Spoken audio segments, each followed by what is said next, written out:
จะเป็นแนวใดเมื่อเด็กชายคนหนึ่งทึกธรรมศาสตร์สร้างให้เป็นคนพิเศษเพื่อช่วยเหลือคู่ของเขา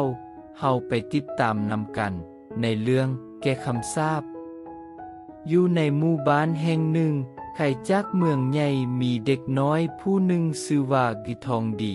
มีความสามารถพิเศษที่น้อยนักจะมีความสามารถแบบนี้เราสามารถเห็นผีและเว้ากับผีตั้งแต่เรายังเป็นเด็กน้อยถึงแม้นว่ามันจะเป็นความสามารถที่เฮ็ดให้เราต่างจากคนอื่นแต่เราบ่เคยย้านผีมื้อหนึ่งในขณะที่ทองดีย่างอยู่ในป่าเราพบกับพี่เศร้างามที่มีชื่อว่ามินเป็นพี่ที่ซกเศร้าและโดดเดี่ยวเพราะว่าลาวบ่สามารถซอกหาผู้ใดที่เข้าใจและยอมรับลาวได้ทองดีและมินเริ่มลมกันและรู้จักกันทองดีรู้สึกถึงความอบอุ่นและความผูกพันที่สร้างขึ้นระหว่างลาวกับมินทองดีและมินเริ่มมีความสัมพันธ์ที่ลึกซึ้งที่เอิ้นว่าความฮักแต่ความฮักระหว่างมนุษย์กับพี่บ่แม่นเรื่องง่ายทั้งสองได้ประเสริญกับอุปสรรคหลายอย่างทั้งจากพี่อื่นว่าบ่เห็นดีและจากประชาชนในบ้านที่เริ่มสงสัยพฤติกรรมของทองดีต้องตัดสินใจว่าจะเฮ็ดแนวใดกับความฮักที่ต้องห้ามนี้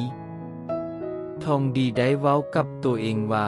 ถึงว่าจะผิดกฎธรรมชาติแต่เราก็จะฮักและขออยู่กับมินไปตลอดทองดีรู้ว่ามินเป็นคนโชคร้ายที่เราได้ทึกคำสาปมาแต่ดนนานแล้วทองดีและมินได้ประเสริญกับสิ่งที่ท้าทายและน่าย้านกว่าในโลกของพิวิญญาณทองดีได้ให้คำมั่นสัญญากับมินว่าจะช่วยมินทอนคำสาปนี้ให้ได้พวกเขาได้พบปัญหาหลายอย่างและความลึกลับที่พวกเขาบ่สามารถรู้ได้แต่พวกเขาก็สู้เพื่อซอกหาวิธีที่จะแก้ไขคำสาปแสงที่เฮ็ดให้มินกลายเป็นผีให้ได้ในระหว่างการเดินทางหาวิธีแก้คำสาปทั้งสองได้เรียนรู้อยู่ใกล้ชิดและแน่นแฟ้นกันหลายขึ้นจนเฮ็ดให้พวกเขามีความมักฮักจนสามารถตายแทนกันได้ในขณะที่พวกเขาได้เดินทางยังสถานที่ต่างๆเพื่อซอกหาวิธีทางแก้ไขคำสาปแสงนั้นพวกเขาได้พบกับหมอผีที่มีชื่อว่าซีผู้ที่มีความรู้เกี่ยวกับคำสาปแสงและวิธีการแก้ไขคำสาปที่เฮ็ดให้มินกลายเป็นผี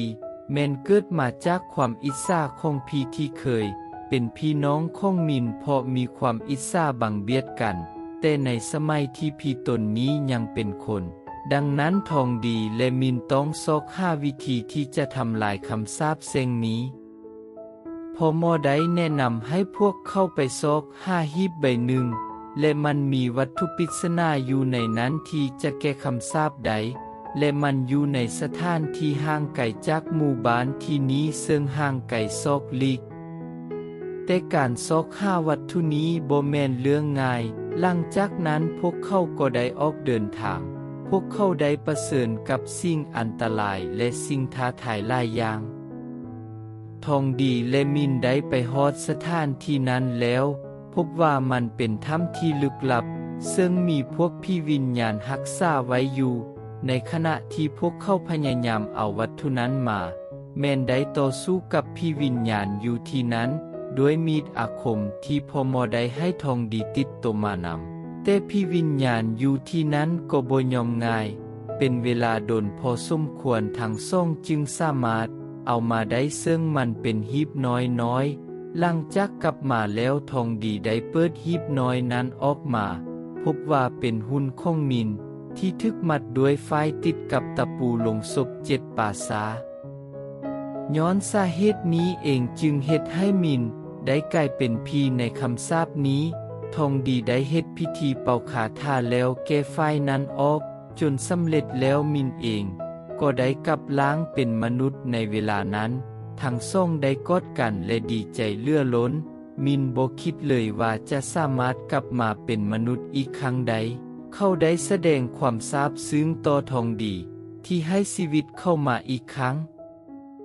นี้ก็แม่นความหักที่พวกเขาสองคนได้เวียนมาพบกันด้วยความบังเอิญและได้ผจญภัยนำกันที่ผ่านพ้นมาได้